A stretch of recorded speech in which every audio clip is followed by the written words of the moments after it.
Elle a dit qu'elle ne nous aimait plus.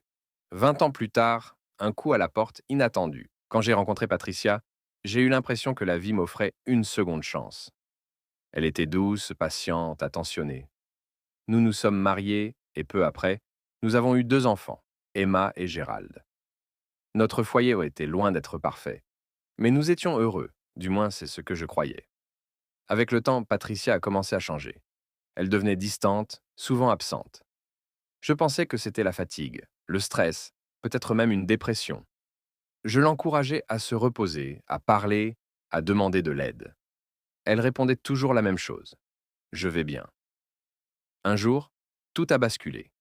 Elle est rentrée du travail, m'a regardé sans émotion et a dit qu'elle voulait divorcer. Aucun conflit, aucune dispute, aucune explication claire. Elle disait juste qu'elle ne nous aimait plus et qu'elle avait besoin d'autre chose. Quelques semaines plus tard, j'ai appris la vérité. Elle avait une liaison avec un collègue, Sam. Elle a quitté la maison, m'a laissé les enfants et a coupé presque tout contact. Je me suis retrouvé du jour au lendemain, père célibataire, brisé, confus, à tenter de tenir mes enfants debout alors que je m'effondrais moi-même. Emma pleurait la nuit. Gérald demandait où était maman, pourquoi elle ne revenait pas. Je n'avais pas de réponse. Les premières semaines après son départ furent un chaos total. Patricia voyait à peine les enfants. Une heure ici, une heure là, avant de disparaître. Puis, sans prévenir, elle a cessé complètement de venir. Je n'arrivais pas à comprendre comment une mère pouvait abandonner ainsi ses propres enfants. J'ai appelé, écrit, supplié qu'elle vienne au moins leur parler. Silence. Finalement, j'ai dû engager un avocat. Un avocat coûteux. Les nuits sans sommeil, les factures qui s'accumulaient, le travail que je tentais de gérer, j'étais au bord de l'épuisement. Mais je n'avais pas le droit de flancher. Emma a commencé à avoir de mauvaises notes. Elle se renfermait, évitait ses amis. Gérald, lui, testait mes limites tous les jours. Colère, refus d'obéir, crise. Je savais que c'était sa manière de vérifier que moi, je ne partirais pas. J'ai trouvé un service de consultation gratuit pour enfants. C'était peu, mais c'était quelque chose. Les mois ont passé, et un jour, Patricia a cessé complètement de répondre à toute tentative de contact. Elle vivait avec Sam maintenant. Un jour, elle m'a envoyé un message court: Laisse-moi tranquille.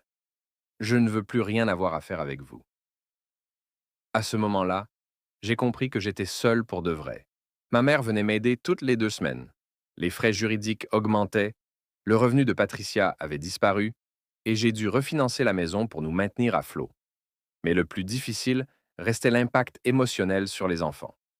Avec le temps, Emma s'est réfugiée dans les études.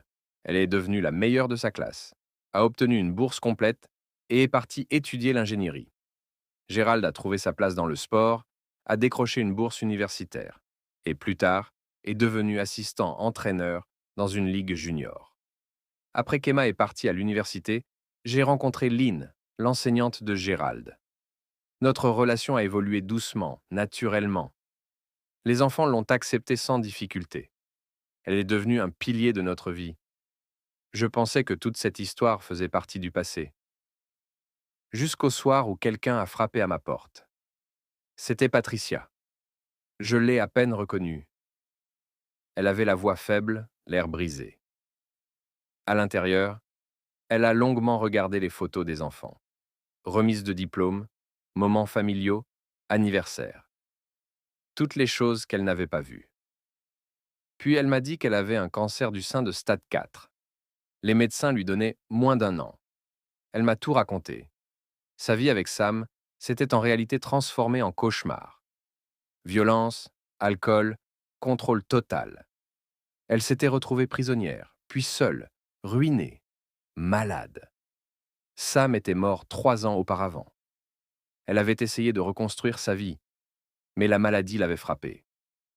Elle ne demandait pas le pardon, elle savait qu'elle ne le méritait pas. Elle voulait seulement mourir avec un peu moins de poids sur la conscience et parler une dernière fois avec les enfants. Je lui ai dit que ce n'était pas à moi de décider. Elle devait leur parler elle-même. Je leur ai donné ses numéros. Emma lui a dit qu'elle avait eu besoin d'elle pendant des années et qu'elle n'avait jamais été là. Elle ne voulait pas d'une relation motivée uniquement par la mort. Gérald, après une longue conversation, a dit la même chose. Il voulait en la paix, mais pas de reconstruction. Ce choix leur appartenait. Quelques mois plus tard, j'ai reçu un appel de Pam. Patricia était morte dans un hospice. Seule. Je l'ai annoncé aux enfants. Ils n'avaient aucun regret, seulement un sentiment de clôture. Aujourd'hui, en regardant en arrière, je sais que j'ai fait ce que je devais faire. Protéger mes enfants. Être un père. Être fort quand tout semblait s'écrouler. Notre famille s'est construite à travers la douleur, mais c'est précisément cette douleur qui nous a liés plus profondément que jamais. Emma et Gérald sont devenus des adultes merveilleux, et notre lien est solide, indestructible. Ce n'est pas une histoire parfaite, mais c'est la nôtre. Elle m'a appris une vérité essentielle. On ne choisit pas toujours ce qu'on perd, mais on peut choisir ce qu'on construit ensuite.